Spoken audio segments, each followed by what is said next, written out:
की कोटि में मिथ्या दो प्रकार का होता है, एक गृहीत मिथ्या और एक अगृहीत मिथ्या। गृहीत मिथ्या का मतलब है जिसे वर्तमान में ग्रहण कर रहे हैं, वर्तमान में अपनी क्रियाओं से जिसे ग्रहण कर रहे हैं वह गृहीत मिथ्या है। और जो हमारी समझ में नहीं आता, हमारी जो अंतरंग की जो संस्कार बने हुए हैं, हमारी जो धारणा बनी हुई है कि ऐसा करने से ऐसा हो जाएगा, दुकान नहीं चल रही है तो अमुक बाबा जी के पास जाके पूछ लो, अमुक देवी देवता की पूजा कर लो, दुकान चलने लगेगी। ये है गृहीत मिथ्या। और अग्नि को जो विपरीत हमारी श्रद्धा बनी हुई है वह अग्रीत मिथ्या होता है। तो इस तरह से क्या बता रहे थे, हाँ, मिथ्यात जो है वह सबसे बड़ा परिग्रह है, मिथ्या, और सबसे खतरनाक है। जब तक मिथ्यात बना रहेगा, माने विपरीत हमारी श्रद्धा बनी रहेगी वस्तु स्वरूप के प्रति, तत्व के प्रति, आत्मा के प्रति और देव शास्त्र गुरु के प्रति जो हमारी विपरीत श्रद्धा रहेगी वह मिथ्यात जन्म जन्म में अनेकों भाव में संसार में ही भ्रमण कराएगा। एक बार की हमारी मिथ्यात की क्रिया और भावना से अधिक 70 कोड़ा कोड़ी सागर का बंध एक बार हो जाता है। एक सागर, फिर करोड़, करोड़ को करोड़ से गुणा कर दो, कोड़ा कोड़ी, और उसमें भी एक नहीं 70 कोड़ा कोड़ी सागर। सागर कितना बड़ा है, कैसा सागर होता है वैसे ही है, कितना शाखाएं होता ना सागर।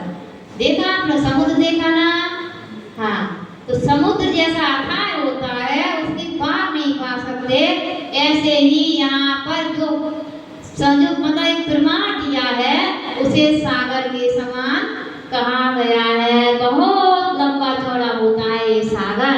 तो ऐसे अपनी विपरीत श्रद्धा क्रिया से एक बार में 70 कोड़ा कोड़ी सागर का उत्कृष्ट बंध किया जा सकता है। दूसरी बार में फिर हो सकता है, तीसरी बार में फिर 70 कोड़ा कोड़ी सागर का बंध हो सकता है। तो जब 70 कोड़ा कोड़ी सागर का बंध हो जाएगा तो उसका फल कब तक भोगना पड़ेगा, है?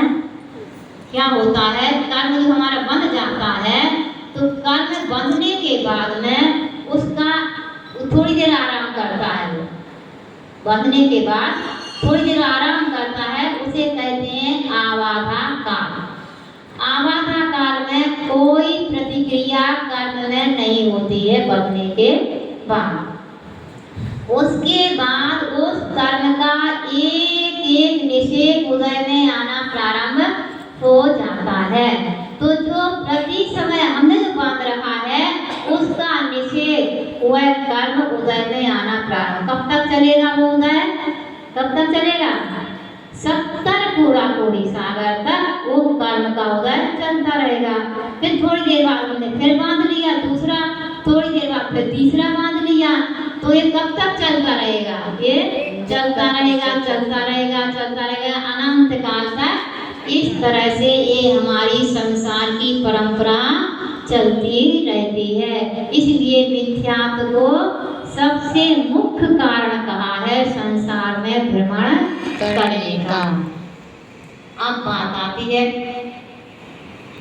कि मिथ्यात्व को छोड़ो, इसके बाद नंबर आता है क्रोध मान माया लोभ। आप समझते हैं इसे, क्रोध को समझते हैं? क्रोध गुस्सा को कहते हैं। और गुस्सा ऐसा नहीं है कि कोई ऐसा हो जिसे गुस्सा ना आता हो, सबको आता है। 4 प्रकार का होता है, अनंतानुबंधी, अप्रत्याख्यानावरण, प्रत्याख्यानावरण और संज्वलन। 4 प्रकार का क्रोध होता है। अब इसमें कैसे हम समझें कि कौन सा है? तो इसका संबंध रहता है कि इसके संस्कार से रहता है। आपको अनंतानुबंधी कसाय आपके अंदर बैठी है और आपको क्रोध आएगा तो वो क्रोध आपका जल्दी शांत नहीं होगा।